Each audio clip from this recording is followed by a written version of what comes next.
नमस्कार साथियों, स्वागत है आपका हमारे YouTube चैनल प्रशांत अकेडमी में। कैसे आप सब? उम्मीद करते होंगे बहुत अच्छे होंगे आप लोग। तो बच्चों, हम आज लेके आए हैं कक्षा 10 गणित यूपी बोर्ड के लिए, जो कि इम्पोर्टेंट प्रश्न है। अगर आप इसे मतलब कि जैसे साल भर आपकी तैयारी नहीं हो पाई है, कोई दिक्कत नहीं है। आप थोड़ा से आइडिया यहाँ पे समझ लेना और उस तरीके से अगर आप जो है थोड़ा सा ध्यान लगा लेंगे, मैं बता रहा हूँ आप 65 प्लस करके आएंगे। तो आप कॉपी और पेन लेके बैठिएगा और एक एक चीज हमारी जो है नोट करिएगा, और आवश्यकता पड़े तो स्क्रीनशॉट ले लीजिएगा, ठीक है। और वीडियो के लास्ट तक बने रहिएगा, मैं पूरी तैयारी आपकी कंफर्म यहाँ पे करा के जाऊंगा, ठीक है। तो चलो हम लोग शुरुआत करते हैं बिना देर किए। आज का टॉपिक हम लोग देखते हैं यहाँ पे, कक्षा 10 गणित इंपॉर्टेंट प्रश्न। इससे पहले हम लोग यहाँ पे देख ले, टेबल बनी हुई है यहाँ पे, जो कि हमारे सिलेबस की है। क्या क्या चीजें हैं यहाँ पे, इसमें क्या चीज पढ़ना है आपको, क्या नहीं पढ़ना है, ये चीज हम आपको बताएंगे। तो वीडियो को लास्ट तक देखिएगा, ठीक है। और ध्यान से देखिएगा, कॉपी और पेन लेके जरूर बैठिएगा। देखिए हम लोग यहाँ पे शुरुआत करते हैं वास्तविक संख्या। ये क्या है? वास्तविक संख्या। तो वास्तविक संख्या में मैं आपको बता रहा हूँ, एक एक टॉपिक्स में मैं यहाँ पे बताते चलता हूँ और आप जो है ध्यान से देखते रहिएगा, ठीक है। वास्तविक संख्या में आपसे पूछता है मतलब कि यूक्लिड विभाजन नियम। क्या पूछता है आपसे? यूक्लिड विभाजन नियम। यूक्लिड विभाजन एल्गोरिथ्म, इसके माध्यम से आपसे पूछता है मतलब लासा मासा, यानी कि एलसीएम एंड एलसीएम। आपको पता है भाज्य बराबर भाजक गुणे भागफल प्लस शेषफल होता है ना। भाज्य बराबर भाजक गुणे भागफल प्लस शेषफल,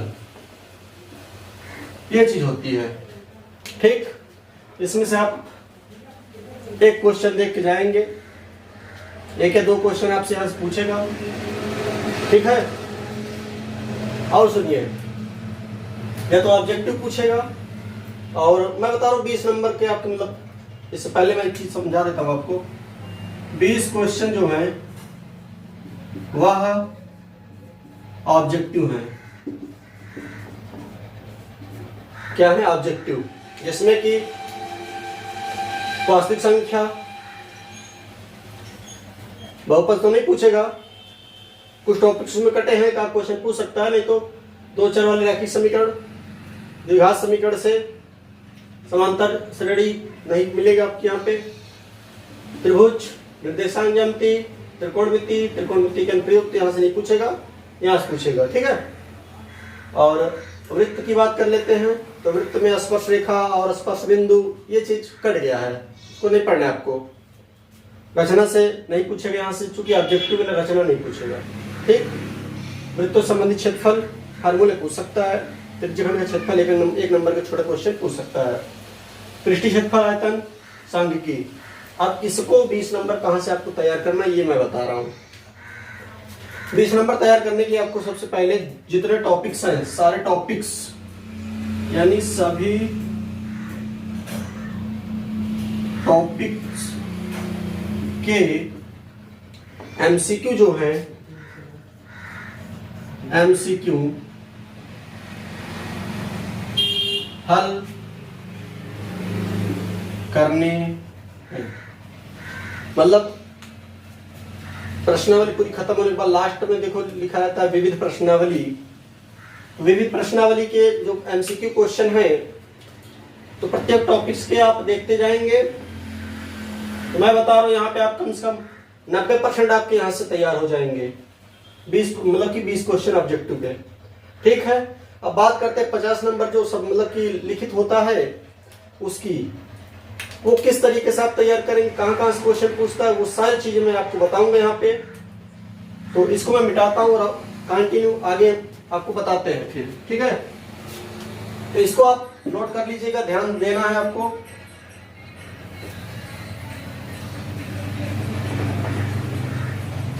वास्तविक संख्या में आपको ये पूछेगा इस तरीके से, आपसे पूछ लेता है शांत अशांत। क्या पूछेगा? शांत अशांत, ये दो शब्द। इसमें से पूछ लेगा कि निम्न में ये भिन्न शांत है कि अशांत है, बिना मतलब लंबी विभाजन प्रक्रिया के। तो आपको पता होना चाहिए कि हर में, यदि हर में 2 power m into 5 power n का रूप हो तो वह शांत होगा, अन्यथा जितने भी इसके अलावा अगर कोई आ जाता है तो अशांत हो जाएगा। ठीक है, ये चीज हो गई। और बहुत इंपॉर्टेंट क्वेश्चन है, 100% इसमें 2 नंबर का ये लिखित आता है। पूछता कि आपसे सिद्ध कीजिए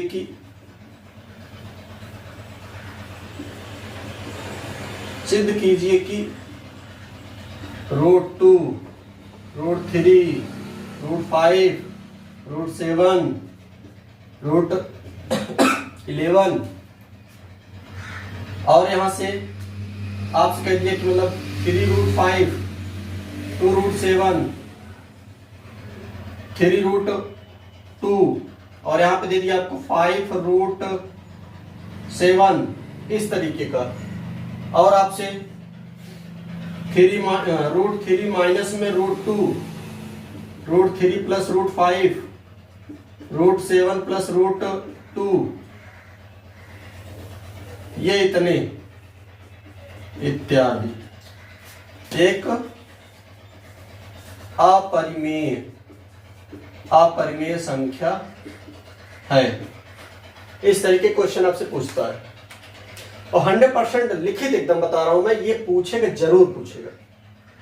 अब बात कहां से हुई, चेंज कहां से हो सकता है? ये √2 के स्थान पर √3, √5 है, √7, मतलब इसमें से कोई एक संख्या दे देगा और पूछेगा कि सिद्ध कीजिए कि इतने मतलब कि ये संख्या अपरिमेय है। एक अपरिमेय होता, एक यही कथन को दूसरे को घुमा फिरा के क्या किया जाता है? परिमेय संख्या नहीं है, परिमेय संख्या नहीं है, इस तरीके का। या तो अपरिमेय है या तो परिमेय संख्या नहीं, दोनों एक ही कथन है लेकिन पूछने का तरीका अलग है। बात समझ में आई? तो इसको आप देख लीजिए एक बार। और इसको 100% में बता रहा हूं, 2 नंबर क्वेश्चन ये आता है, गारंटी साथ में लिख दे रहा हूं आपको। ये क्वेश्चन अगर ना पूछेगा ना तो बताना हमसे क्या नहीं पूछा, ये पूछेगा जरूर। अब पूछता है सिद्ध कीजिए कि रूट ये संख्या या फिर ये संख्या, इस तरीके से पूछेगा कि अपरिमेय संख्या। अब इसको करना कैसे? तो आप देख रहे हो ना, सिंगल संख्या के लिए उसमें आप मतलब कि अपने एग्जाम्पल्स में देखें किताब में, क्योंकि मैं अभी तो पूरा विस्तार से बता नहीं सकता, बहुत लंबा हो जाएगा, पूरा दिन लग जाएगा। आप जो है एग्जाम्पल देखेंगे, एग्जाम्पल में कथन लिखे हो तो कथन में आप क्या करना, उनके जो कथन है उन्हीं को आप देख लेना, एक बार समझ लेना, रट लेना एक तरीके से। अगर ना समझ में आए तो बस अंक को चेंज कर देना है आपको, बस बाकी कथन सारे वही रख देना आप। ठीक, सरल तरीका बता रहा हूं आपसे। इस टाइप के क्वेश्चन का एक देख लेना आप, और इस टाइप के एक देख लेना। 2 नंबर आपके पक्के हैं इसमें से, शांत अशांत से 2 नंबर पक्के हैं आपके, इससे भी 2 नंबर आप क्लियर हैं, आएंगे जरूर। ये 1 नंबर का 100% आना है। ठीक है, तो अगली टॉपिक हम लोग देखते हैं यहाँ पे।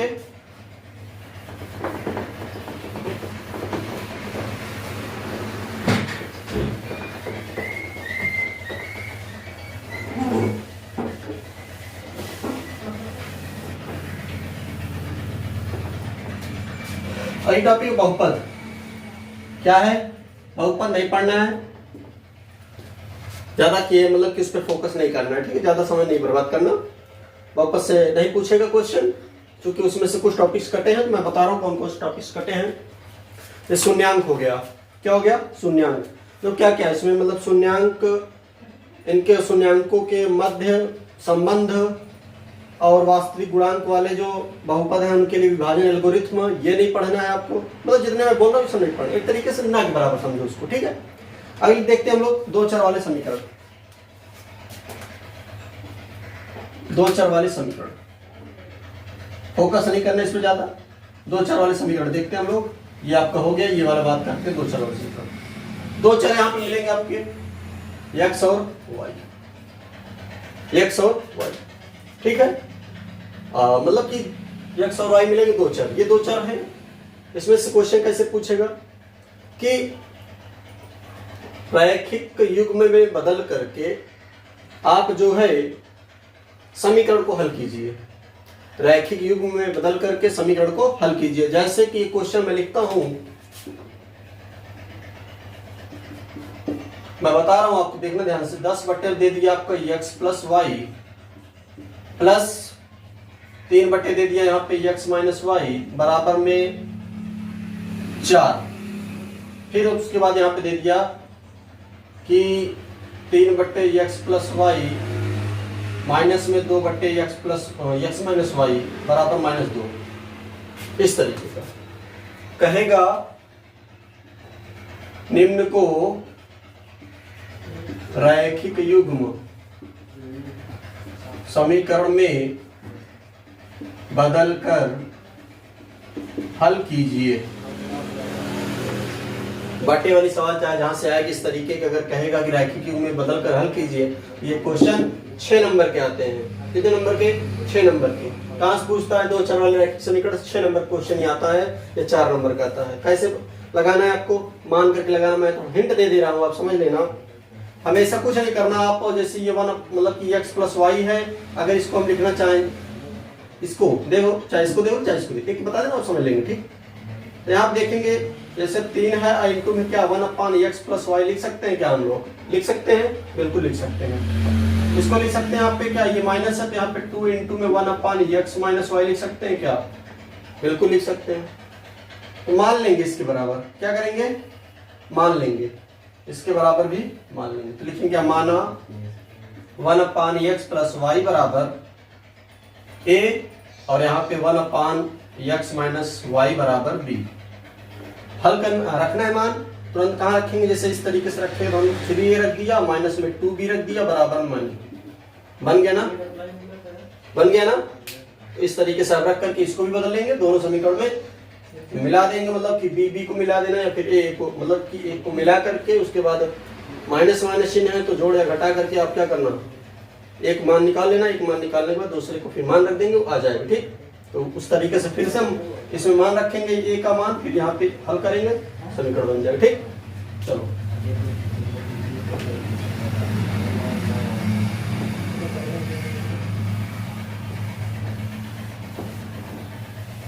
आगे देखते हैं हम लोग द्विघात समीकरण। क्या देखते हैं? द्विघात समीकरण। तो इसमें एक चीज और बता दूं, दो चर वाले रैखिक समीकरण में ऐसे पूछ लेता है कि मतलब कि यहाँ पे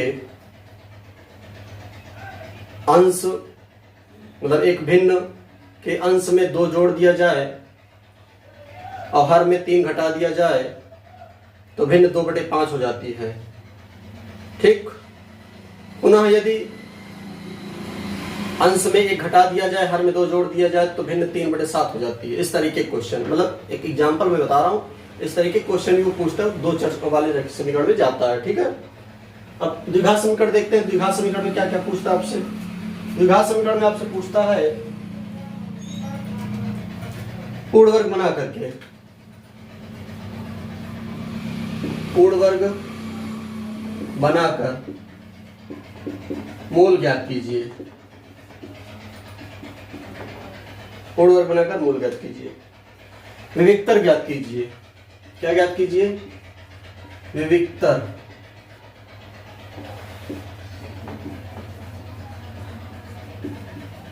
मूलों की प्रकृति।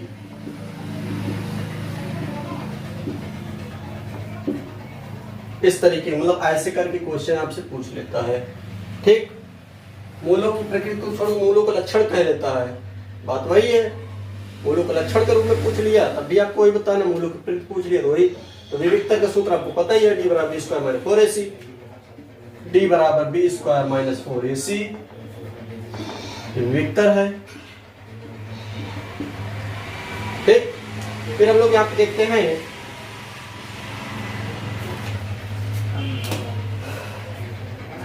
सूत्र द्वारा, किसके द्वारा? सूत्र द्वारा भी मतलब कहता है, कह दिया कि सूत्र द्वारा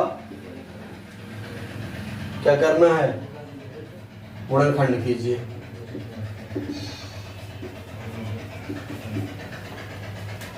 सीढ़ीधाराचार्य सूत्र लगाएंगे, ठीक है, सीढ़ीधाराचार्य का सूत्र लगाएंगे। यहाँ पे जब सूत्र द्वारा कहेगा तो सीढ़ीधाराचार्य की सूत्र, ठीक। अब यहाँ पे आप देखेंगे क्या होता है, x इक्वल टू में minus b plus minus root में b square minus 4ac upon 2a, ये होता है, ठीक। तो आपका ये द्विघात समीकरण के इस तरीके क्वेश्चन, कोई भी क्वेश्चन पूछेगा सारे सरल हैं, तो आप परेशान ना होना, आराम से लगा लेना इसमें, ठीक है। एक बार आपको देखना है बस, आप ज्यादा इधर उधर भटकने की कोशिश नहीं करना। जो पढ़े हो उसमें आप क्या करना है, मतलब कि मेन टॉपिक जो बता रहा हूँ कोड और बनाकर विविधता याद करना है, आइडिया हो जाएगी आपकी, मतलब कि तरीके से देख लेंगे तो मूलों की प्रकृति किस प्रकार की होती है।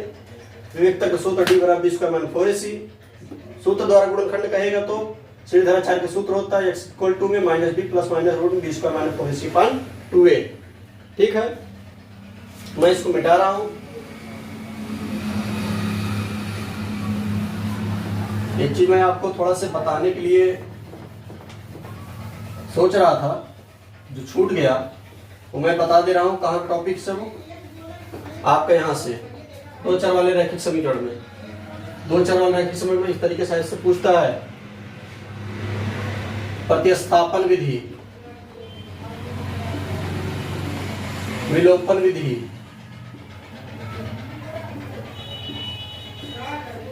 और यहाँ पे वज्र गुणन विधि।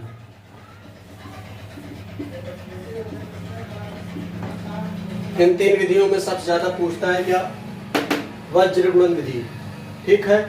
तो वज्र गुणन विधि आप एकदम देख लेंगे। प्रतिस्थापन और विलोपन ज्यादा दिक्कत नहीं है। विलोपन वाले हम लोग क्या होता है कि दो समीकरण में एक को क्या करते हैं, बराबर कर लेते हैं, उसके बाद हल कर देते हैं, एक कमाए दूसरे में रख देते हैं, फिर हल हो जाता है, ठीक। प्रतिस्थापन में क्या करते हैं, पहले समीकरण से हम लोग क्या करते हैं, एक चर की वैल्यू निकाल लेते हैं, दूसरे समीकरण में रख देते हैं, उसके बाद हमें उस चर की मतलब की वैल्यू पता चल जाती है, फिर फर्स्ट में रख देते हैं तो पहले वाली पता चल जाती है, ठीक। ये चीजें हैं, आप तीनों देख लेंगे एक बार। फिर हम लोग बात करते हैं यहाँ पे समांतर श्रेणी, नहीं पढ़ना है इसको, इसको नहीं पढ़ना है। त्रिभुज की बात कर लेते हैं। त्रिभुज में आपको क्या करना है, त्रिभुज से पूछता है मतलब सिद्ध कीजिए, क्या कीजिए, सिद्ध कीजिए। एक क्वेश्चन में आइडिया के लिए थोड़ा दे देता हूँ आपको अगर चित्र बना के दे दिया तो ज्यादा सरल हो जाता है आपके लिए, ठीक है। चित्र बना के दे दिया तो ज्यादा सरल हो जाता है, या फिर एक मतलब कि कथन दे करके कह देता है मतलब ऐसे सिद्ध कीजिए। तो मैं एक क्वेश्चन आपको बता रहा हूँ। एक समबाहु त्रिभुज, क्वेश्चन मैं बता रहा हूँ किस तरीके का है। एक समबाहु त्रिभुज ABC की एक भुजा 2a है।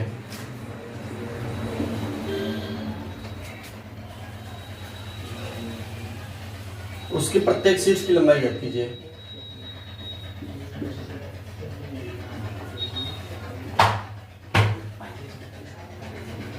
लंबाई ज्ञात कीजिए। एक क्वेश्चन इस तरीके का और है, किसी समबाहु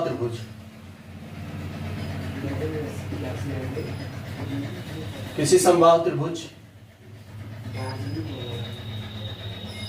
ABC में BC भुजा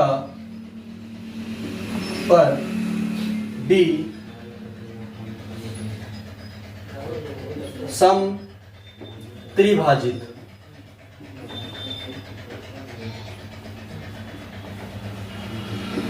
करता है तो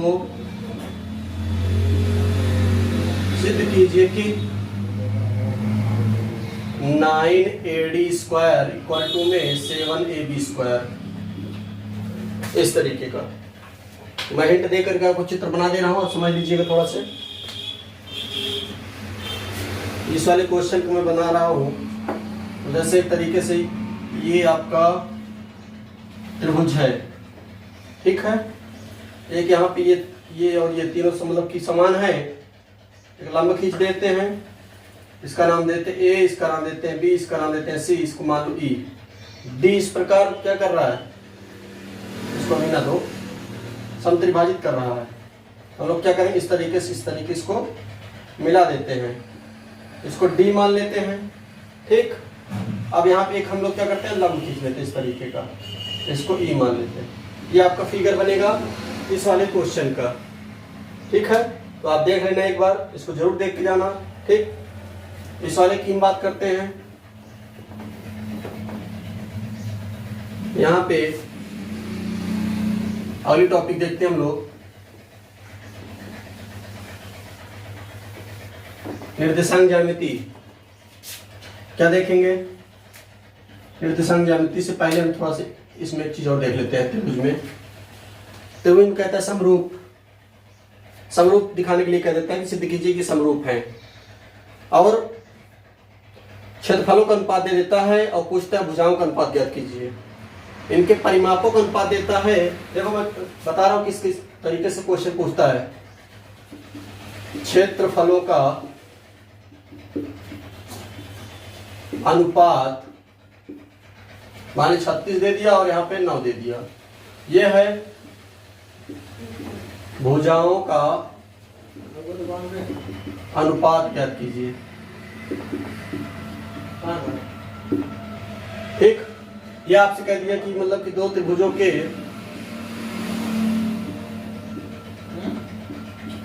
परिमाप का अनुपात दे दिया 20:33। दो समरूप है, यानी कि ना समरूप त्रिभुजों के परिमाप का अनुपात 20:3 है, तो यहाँ 30 है। तो यहाँ पे कह दिया आपसे कि आप जो है उसके भुजाओं का अनुपात ज्ञात कीजिए, या फिर भुजाओं का अनुपात दे करके आपसे क्या करता है, क्षेत्रफलों का अनुपात पूछ लेता है या फिर परिमाप पूछ लेता है, उनका अनुपात, ठीक है। तो ये क्वेश्चन आप जरूर देख के जाएंगे, क्योंकि ये ऑब्जेक्टिव टाइप क्वेश्चन में भी और मतलब कि यहाँ पे लिखित वाले में भी आपसे पूछेगा। 2 या 3 नंबर क्वेश्चन इस तरीके से बनते हैं। आगे हम लोग देखते हैं यहाँ पे निर्देशांक ज्यामिति। निर्देशांक ज्यामिति देखते हैं। यहाँ पे मैं क्वेश्चन लिख रहा हूं, थोड़ा समझने की कोशिश करना किस तरीके क्वेश्चन वो पूछता है। यदि बिंदु x y बिंदुओं 3,6 और -3,4 से समदूरस्थ हैं, समदूरस्थ हैं, तो x तथा y का मान ज्ञात कीजिए। दूसरा क्वेश्चन है, वह अनुपात ज्ञात कीजिए जिसमें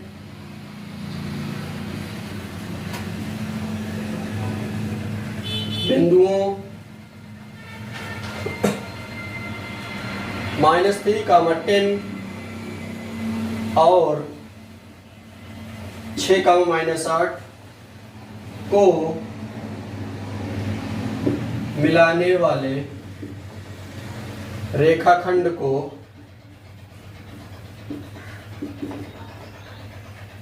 बिंदु -1,6 विभाजित करता है।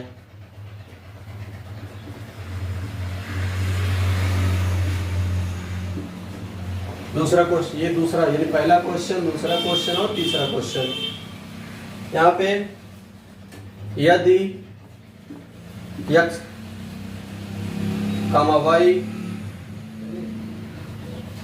बिंदुओं a, 0, 0, b को मिलाने वाले रेखाखंड पर स्थित है तो x upon a plus y upon b बराबर 1। प्रूव दैट, मतलब सिद्ध कीजिए कि इतना। ये क्वेश्चन कई साल लगातार पूछा है, तो मेरे लिए थोड़ा से क्या था कि ठीक ठाक लगा, तो मैंने इसको ले लिया यहाँ पे, और आप थोड़ा सा इसको देख के जाएंगे, ठीक है। तो किसी न किसी सेट में ये पूछेगा जरूर, कई सेट बनते हैं तो उसमें एक सेट में पूछेगा जरूर, आप ध्यान देना, ठीक है। और उसके बाद हम लोग यहाँ पे देखते हैं त्रिकोणमिति। इसमें से एक चीज और, त्रिकोणमिति हमारा हो गया, सॉरी निर्देशांक ज्यामिति हो गया। निर्देशांक ज्यामिति में आपसे एक चीज और है, समरेख दे देता है, कहता है मतलब इनके बिंदु ये समरेख है तो इनके मान ज्ञात कीजिए। तो समरेख वाले से भी एक क्वेश्चन जहां पे आपसे पूछता है k का, x का, a का, इस तरीके का मान पूछ लेता है, ठीक है। तो उसको भी आप देखेंगे जरूर। चलो आगे चलते हैं लोग।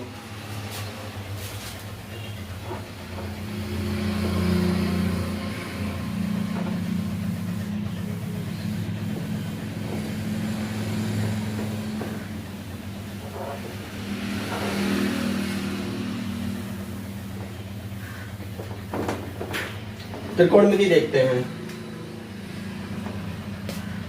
त्रिकोणमिति में आपको मान जरूर याद होने चाहिए, ठीक है। साइन 0, 30, 60, ठीक है, 90, इस तरीके के मतलब तीनों को साइन, मतलब कि साइन को उल्टा क्या होता है, कास होता है।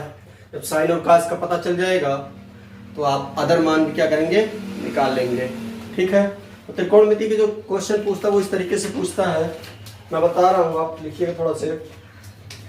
2-3 क्वेश्चन मैं लेके आया हूँ मेन, चूंकि इस टाइप के क्वेश्चन वो पूछता है, और आप थोड़ा से इसको देख लेंगे जरूर, 100% मैं बता रहा हूँ आएगा जरूर, ठीक है। देखिए यहाँ पे sine 3a is equal to cos a minus 26 अंश, जहां 3a न्यून कोण है, तो a का मान ज्ञात कीजिए। दूसरा क्वेश्चन है, सिद्ध कीजिए कि 1 plus sec a upon sec a is equal to sine square a upon 1 minus cos a। इस तरीके को करके वो क्वेश्चन पूछता है, ठीक है। तो आप जो है इसको जरूर देख लेना। सिद्ध करने वाले से क्वेश्चन पूछता है, वो भी 4 नंबर के पूछे, कितने नंबर के, 4 नंबर के। यहाँ पे a का मान ज्ञात करना है। इस टाइप के अगर क्वेश्चन पूछता है, टाइम लगा के क्वेश्चन पूछ लेगा, काट लगा के क्वेश्चन पूछ लेगा, तो वहां पे आपको 2 नंबर का पूछेगा। तो यहाँ पे सिद्ध करने वाले जो क्वेश्चन आएंगे, इसके अलावा कोई और भी क्वेश्चन हो सकते हैं कि सिद्ध कीजिए इतने बराबर इतने, तो वहां पे आपको सिद्ध करने के लिए दे देगा, तो आपको सरल हो जाता है। मतलब सरल इसलिए हो जाता है कि आपको उस मतलब कि लेफ्ट हैंड को किस एंगल में घुमाना है। अगर आपको लेफ्ट हैंड घुमा करके मतलब राइट हैंड पे नहीं ला पा रहे हैं, तो राइट हैंड को घुमा कर लेफ्ट हैंड के बराबर कर सकते हैं। मतलब दोनों पक्ष, आप चाहे राइट हैंड से हल कर दो चाहे लेफ्ट हैंड से हल कर दो, ठीक है। दोनों एक तरफ मतलब चाहे जिस तरीके से आप हल कर दो, लेकिन दोनों पक्ष बराबर हो जाए, ये आप ध्यान रखना। फिर हम लोग बात करते हैं यहाँ पे त्रिकोणमिति का अनुप्रयोग, जिसको हाइट एंड डिस्टेंस बोलते हैं। क्या बोलते हैं? Height and distance.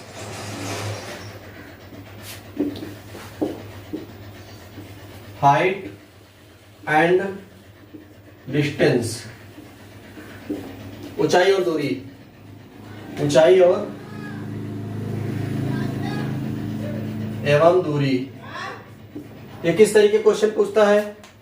ये कह दिया कि 2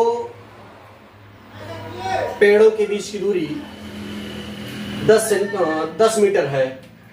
उसके बाद यहाँ पे एक पेड़ की लंबाई 10, दूसरे पेड़ की लंबाई 20 है, तो उनके शीर्षों के बीच की दूरी ज्ञात कीजिए। पहला क्वेश्चन हो गया। ध्यान सुनना, नोट करते चलना, ठीक है। मैं जो क्वेश्चन बोल रहा हूँ जिस तरीके का, आप नोट करते चलना, या तो मैं फिर बोर्ड पे नोट करूं। चलो देख लेते हैं, हम लोग देख लेते हैं। उसके बाद आप स्क्रीनशॉट लेकर के इसको क्वेश्चन को एक बार दोहरा लेना, ठीक है। पूछे क्या, कह दिया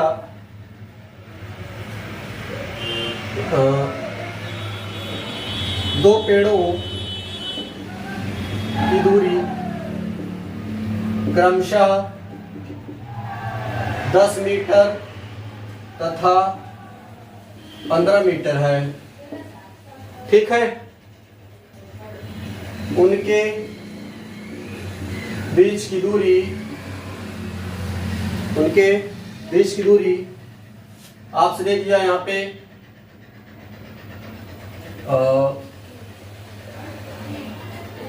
13 मीटर, सॉरी 12 मीटर।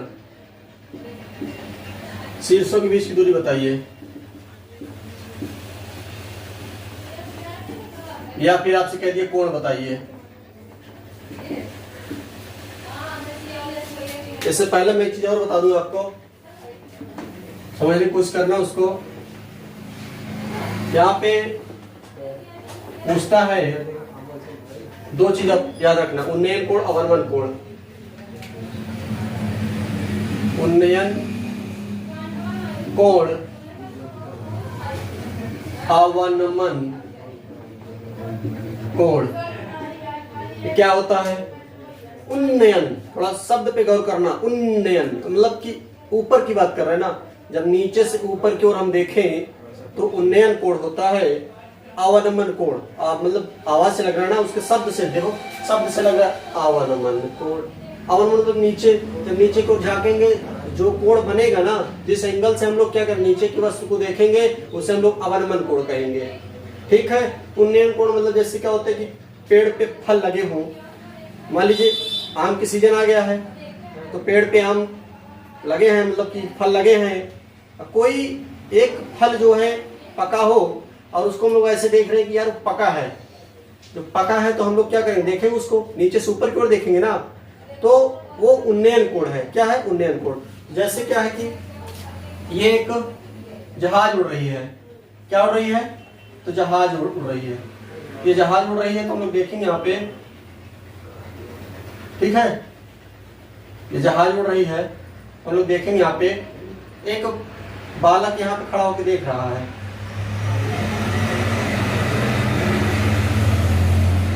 यहाँ पे देख रहा है, यहाँ पे ऐसे देखेगा ना, आप ध्यान देना यहाँ पे, इसकी आंख ऐसे तो दिखेगी, तो यहाँ पे जो कोण बनेगा वो क्या बनेगा? उन्नयन कोण। क्या बनेगा? उन्नयन कोण, ठीक है, उन्नयन कोण बनेगा। अब यहाँ पे हम लोग बात करते हैं कि एक पेड़ है, क्या है? पेड़ है, यहाँ पे कुछ बच्चे खेल रहे हैं, कुछ बच्चे खेल रहे हैं, तो कुछ बच्चे खेल रहे हैं, तो आप देखेंगे कि एक बच्चा यहाँ पे बैठा है, वो यहाँ से नीचे देखेगा, तो नीचे देखेगा तो ये वाला जो कोण बनेगा वो अवनमन बनेगा। क्या बनेगा? ठीक, क्या बनेगा? अवनमन कोण बनेगा। तो आप इसको देख लेना। अब ये चीज क्या होता है, जैसे कहता है कि जहाज जो है कुछ ऊंचाई पर उड़ रहा है, या फिर 50 मीटर या 100 मीटर या 200 मीटर की ऊंचाई पर उड़ रहा है। एक बच्चा जो है उसे देख रहा है, तो कोण पूछ लिया उसने, ठीक। या फिर आपसे कह दिया कि एक पतंग जो है, पतंग 60 मीटर डोरी से क्या हुई, बंद करके उड़ रही है, तो वो कितनी ऊंचाई पर उड़ रही है, जबकि उसका मतलब उन्नयन कोण 60 अंश है, इस तरीके का। या फिर कह दिया आंधी में वृक्ष टूट गया, बता रहा हूं मैं, समझने की कोशिश करना। आंधी में वृक्ष टूट गया, ये वृक्ष था, आंधी से टूटा तो यहाँ जाकर के लग गया, ठीक है। तो यहाँ पे वो 30 अंश का कोण बनाया, कितने अंश का? 30 अंश का। अब यहाँ पे क्या किया, जो 8 मीटर की ऊंचाई पर टूट गया, ठीक है, 8 मीटर की ऊंचाई पर टूट गया, जा करके जमीन से यानी उसके पाद से जो है 7 मीटर की दूरी पर लगा उसका शीर्ष। फिर आपसे कहा कि पूरे वृक्ष की ऊंचाई बताइए, पूरे पेड़ की ऊंचाई बताइए, ठीक। या फिर कभी कभी क्या होता है कि हम लोग पुल पे खड़े हो, देख रहे हो नहर में या नदी में कोई नाव जो है चली आ रही है, तो 5 मीटर पर सेकंड के वेग से वो आ रही है, तो कितनी दूरी आएगी, ठीक। या फिर दूरी दे दिया, चाल पूछ लिया। इस तरीके के क्वेश्चन भी वो आपसे पूछता है। मंदिर पूछ लेगा या शिखर दे देगा, ठीक। तो वहां पे आप देख लेंगे इसको।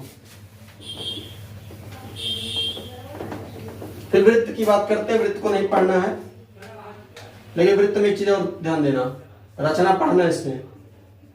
छोड़ो इसको, मारो गोली, नहीं पढ़ना, रचना पढ़ना है। रचना क्या पढ़ना है? रचना, ठीक, जो कि 6 नंबर की आती है। कितने नंबर की? 6 नंबर की आती है। 6 नंबर की रचना आती है। कितने नंबर की? 6 नंबर की, ठीक। और उसके बाद वृत्तों से संबंधित क्षेत्रफल, वृत्तों से संबंधित क्षेत्रफल हम लोग देखते हैं। यहाँ पे क्वेश्चन किस तरीके से पूछता है, चित्र बना के दे देगा इस तरीके का। यहाँ पे दे दिया 60 अंश, ठीक। यहाँ पे आर दे दिया, वृत्तखंड का क्षेत्रफल पूछ लेगा, या संगत लघु वृत्तखंड का क्षेत्रफल पूछ लेगा, ठीक है। त्रिज्य खंड का क्षेत्रफल देखो क्या पूछेगा,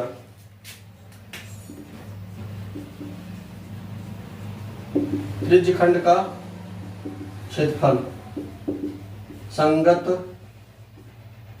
लघु वृत्तखंड का क्षेत्रफल, लघु वृत्तखंड का क्षेत्रफल, इस तरीके से, ठीक है। या दीर्घ वृत्तखंड का क्षेत्रफल, दीर्घ वृत्तखंड का क्षेत्रफल। तो त्रिज्य खंड का क्षेत्रफल तो होता है, वृत्तखंड का क्षेत्रफल एक बार देख लेना, लघु को देख लेना और दीर्घ को देख लेना, ठीक है। इससे पूछ लेता है। या फिर आप कहता है कि घड़ी की सुई, घड़ी की सुई तो कोई मिनट की दे देगा, मिनट की दे देगा, या फिर आपको सेकंड की दे देगा। वैसे मिनट वाली सुई ज्यादा देता है। किस वाली? मिनट वाली। तो मिनट वाली सुई दिया तो उसको घंटे बना लेंगे, या फिर घंटे वाली दिया तो उसको चेंज कर लेंगे, मतलब कि जिस तरीके से पूछेगा, ठीक है। आर का मान निकाल लेंगे, या त्रिज्या मतलब कि सुई की लंबाई दिया रहेगा, तो कितना क्षेत्रफल हो, मतलब कितना एरिया घूमेगी, इस तरीके का पूछ लेगा। फिर हम लोग इसको मिटाते हैं, आगे देखते हैं हम लोग।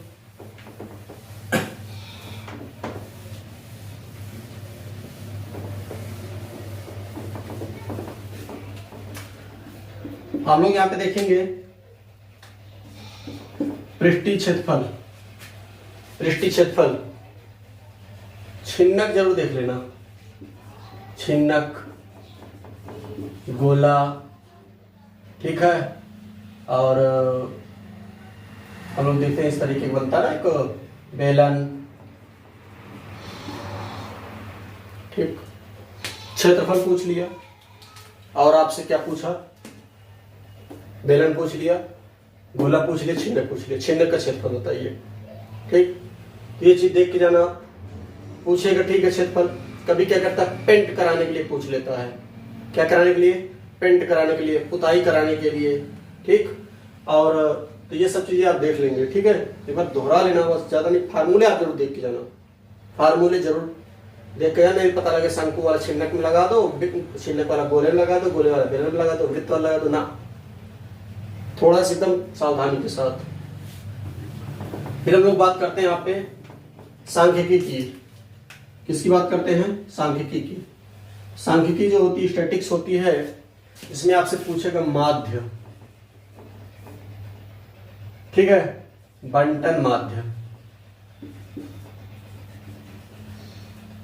बहुलक,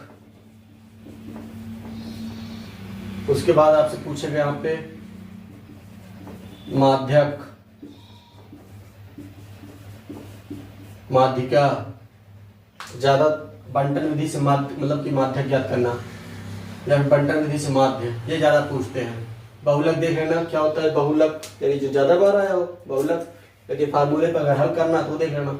माध्य में क्या होता है कि दे दिया कि इनका समांतर माध्य इतना है और जो है इनका योग ज्ञात कीजिए या फिर इनका मान ज्ञात कीजिए, इस तरीके के क्वेश्चन देता है। माध्यिका के लिए आप सूत्र देख लेंगे,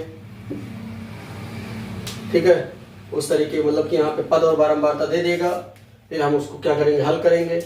इसमें ये चीजें आपसे पूछता है। तो ज्यादा टॉपिक्स मतलब देखेंगे मेन तो आपसे यहाँ पे एक चीज, ये स्टार लगा लेना, इस पे एक स्टार इस पे लगा लेना और एक स्टार इस पे लगा लेना, ठीक है। तो इसमें और इसमें देख लेना। माध्यम में तो नॉर्मली है कुछ 7 से पढ़ के आ रहे हो, 6 से, ठीक। तो उसके बाद हम उम्मीद करते हैं ये सब चीजें समझ में आई होंगी।